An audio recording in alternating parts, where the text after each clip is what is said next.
অভাব দূর করতে JRDM এর কাছ থেকে দেশি মুরগি পালনের প্রশিক্ষণ নেন সুফিয়া বেগম। প্রশিক্ষণ শেষ হলে প্রতিষ্ঠানটি তাকে বিনামূল্যে 1000 মুরগির বাচ্চা দেয়। সেসব বাচ্চা লালন পালন করে বাজারে বিক্রি করে তার অভাব দূর করেছেন। তার খামারের দেশি মুরগির ডিম ও মুরগির মাংস বিভিন্ন জায়গায় সরবরাহ করা হচ্ছে।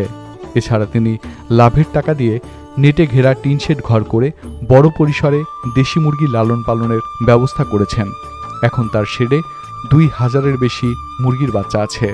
সুফিয়া বেগম বলেন, ব্রয়লার, সোনালী ও কক মুরগি পালনের চেয়ে দেশি মুরগি পোষায় খরচ অনেক কম, কারণ দেশি মুরগির খাবারের জন্য চিন্তা করতে হয় না। এই মুরগি বাড়ির উঠানের আশপাশে ঘাস ও পোকামাকড় খেয়ে থাকে। তাছাড়া এ জাতের মুরগির খুব বেশি রোগ হয় না, ফলে আর্থিক ক্ষতির সংখ্যা কম থাকে এবং লাভ বেশি হয়। সোনালী মুরগির রাজধানী খ্যাত জয়পুরহাটের বিভিন্ন উপজেলায় এখন দেশি মুরগি পোষার উপর জোর দেওয়ার কারণ হিসেবে খামারিরা বলছেন, অন্যান্য জাতের মুরগির চেয়ে দেশি মুরগির রোগবালাই কম হয়। এছাড়া খাদ্য ও ওষুধ লাগে না বললেই চলে, বিক্রিও হয় বেশি দামে। সুফিয়ার সাফল্য দেখে অনেকেই অনুপ্রাণিত হয়ে দেশি মুরগি পুষে সচ্ছল হয়েছেন।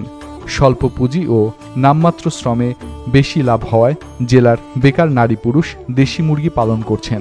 এতে করে বাড়ছে কর্মসংস্থান ও দেশি পদ্ধতিতে উন্নত জাতের দেশি মুরগি পালন।